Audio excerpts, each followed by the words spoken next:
We go. One, two, three, four.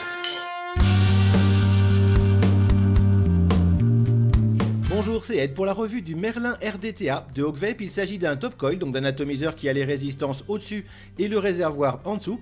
Le design est plutôt réussi et il innove entre autres avec son système de remplissage. On va voir tout ça en détail. On commence rapidement par le contenu de la boîte. Dans la boîte, vous trouverez bien sûr l'atomiseur, vous aurez également un pyrex de rechange, un tournevis cruciforme, ainsi qu'une pochette de spare avec des vis et des joints de rechange pour le plateau. Et voilà le Merlin RDTA en détail. A noter qu'un RDTA est un atomiseur qui a les résistances au-dessus et le réservoir en dessous. C'est un petit peu un dripper à réservoir si on veut le dire comme ça.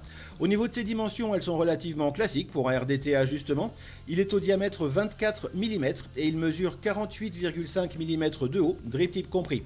La capacité du réservoir est de 3,5 ml, ce qui est correct. Au niveau des finitions, elles sont très propres, ça va être pour autant du haut de gamme. Rien de particulier à lui reprocher, le design est plutôt réussi, en particulier les logos qui tiennent en fait le réservoir à l'intérieur, qui sont en effet plutôt sympas. Il est réalisé en inox 304, ça n'a aucune espèce d'importance, ça pourrait être du 316, ça n'aurait absolument aucune incidence pour un atomiseur. Vous l'aurez également en noir et en version dorée, et à noter que cette version donc inox est plutôt de l'inox poli, pas l'inox brossé. Ça n'ira donc pas forcément avec toutes les box et tous les modes qui sont quand même plus souvent en inox brossé. En bas de l'atomiseur, on va bien sûr avoir la connexion 510. Elle n'est absolument pas réglage puisqu'en fait c'est une seule pièce avec la tige que l'on a à l'intérieur, la tige de l'axe positif. Et le plot ressort suffisamment mais un petit peu juste quand même si vous voulez le monter sur une connexion hybride. C'est un petit peu juste quand même au niveau du plot 510 par rapport au filetage. On va ensuite avoir le réservoir. Et en fait, ça n'est pas du Pyrex, c'est entre guillemets du borosilicate. Je me suis renseigné un petit peu parce que je connais absolument rien à ces trucs-là. Le borosilicate est grosso modo un Pyrex qui est un petit peu plus léger que le Pyrex habituel et qui a surtout un coefficient de température très bas, c'est-à-dire qu'on peut le chauffer plus que du Pyrex. Dans le cadre d'un atomiseur pour son réservoir, ça relève plus a priori de l'argument marketing. En fait, ça pourrait être du Pyrex, ça ne changerait absolument rien pour l'application qu'on en a.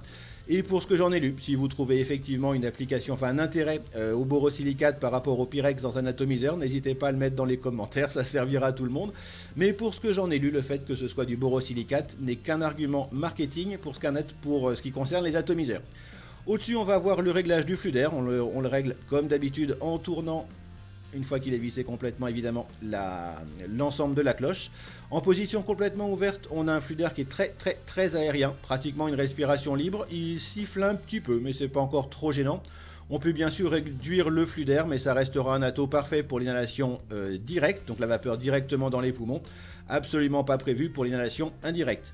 On a un réglage du flux d'air de chaque côté, c'est un atomiseur qui est prévu pour le double coil exclusivement, pas moyen de faire du simple coil avec, et c'est un petit reproche que l'on peut lui faire. Au-dessus, on va avoir le drip tip qui est en fait qui ne fait qu'une seule pièce avec le top cap. Pas moyen donc de mettre le drip tip de votre choix, à ce détail près quand même que l'ouverture du drip tip correspond en fait à la connexion 510. Vous pourrez donc rajouter un drip tip par-dessus si vous le souhaitez, mais vous ne pourrez pas supprimer cette partie-ci. Le drip tip est relativement agréable et finalement assez conforme au style de vape que l'on va avoir avec cet atomiseur, donc pas de souci particulier. On voit à l'intérieur du drip tip qu'il est un petit peu original. En fait, il s'agit du bouchon de réservoir. On va voir tout ça en le démontant. On va le démonter, voir un petit peu comment ça se passe à l'intérieur, en commençant par la partie drip tip top cap qui est clairement particulière. On le voit à l'intérieur. Cette partie se dévisse, le filetage est très propre et on voit en fait que la partie métallique que l'on voyait donc de l'autre côté est en fait une tige en métal qui vient avec un joint torique et c'est en fait ce joint torique qui va venir boucher l'entrée d'arrivée de liquide. Pour remplir l'atomiseur, il suffit donc de le remplir par ici. Ça va couler le long de l'axe central, venir dans le réservoir à travers les deux très grandes ouvertures que l'on a le long de la tige de chaque côté. Et donc du coup, vous allez pouvoir remplir avec à peu près n'importe quelle bouteille ou pipette. Par contre, on ne peut pas verser directement avec une bouteille, l'orifice est quand même un petit peu trop petit. Ça se remplit très bien et le remplissage se fait en fait tout seul quand vous allez revisser cette partie.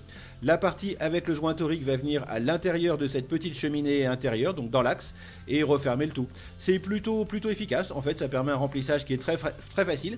La capacité du réservoir encore une fois est de 3,5 ml, ce qui est correct sans plus, mais effectivement le système de remplissage est original et plutôt bien foutu, cette pièce est bien usinée.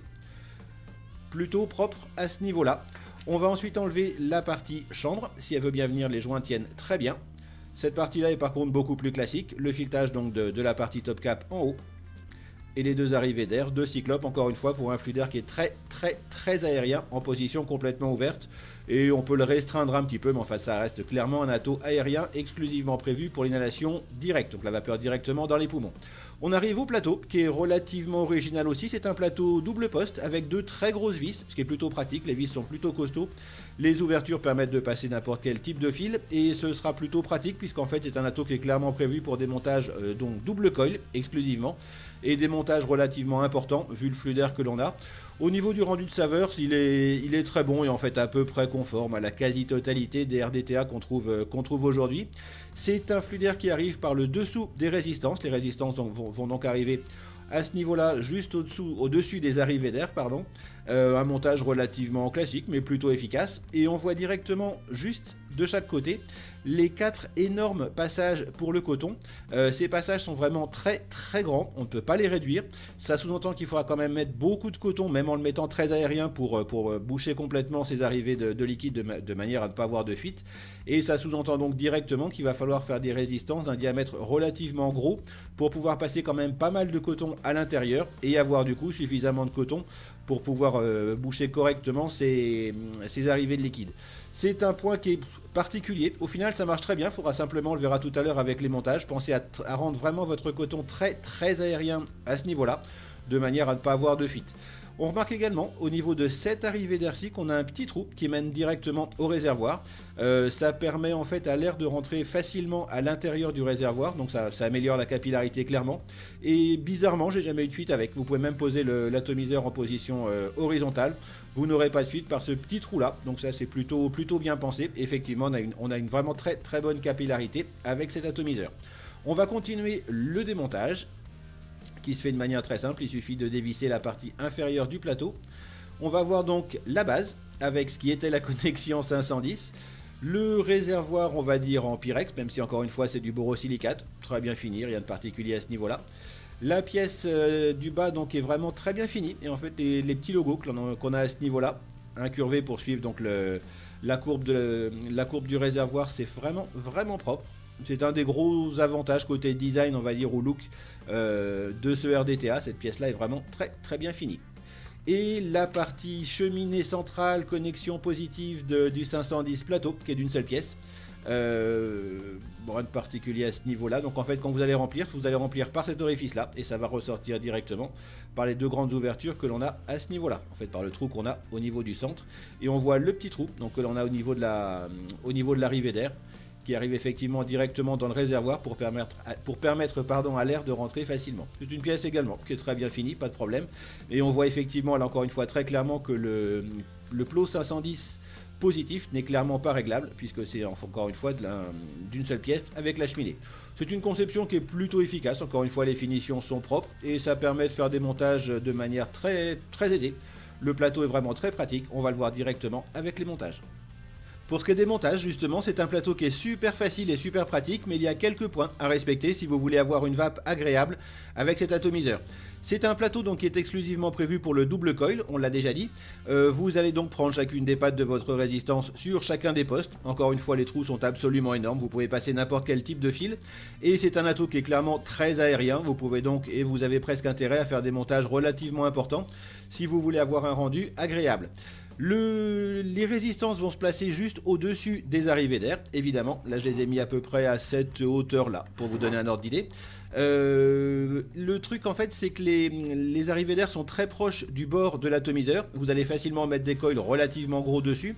Et il faudra juste faire attention à ce que les parties extrêmes, donc ici et là de chaque résistance, ne viennent pas toucher la cloche quand vous allez la remettre. Encore une fois, c'est des grosses résistances qui vont être très proches du bord. Il y a donc toujours un petit risque à ce niveau-là et à ce niveau-là, de chaque côté, d'avoir la résistance qui touche la cloche, ce qui effectivement ferait un court-circuit. Donc veillez bien à ce que les résistances soient le plus près possible du bord, de manière à être juste au-dessus des arrivées d'air, mais pas trop quand même, de manière à ce que ça ne fasse pas de court-circuit à ce niveau-là. Au-delà de ça, rien de particulier. Quand vous allez, faites des résistances, donc on l'avait dit tout à l'heure, d'au moins 3 mm de diamètre, de manière à avoir suffisamment de coton. Encore une fois, ne tassez jamais le coton à l'intérieur de la résistance.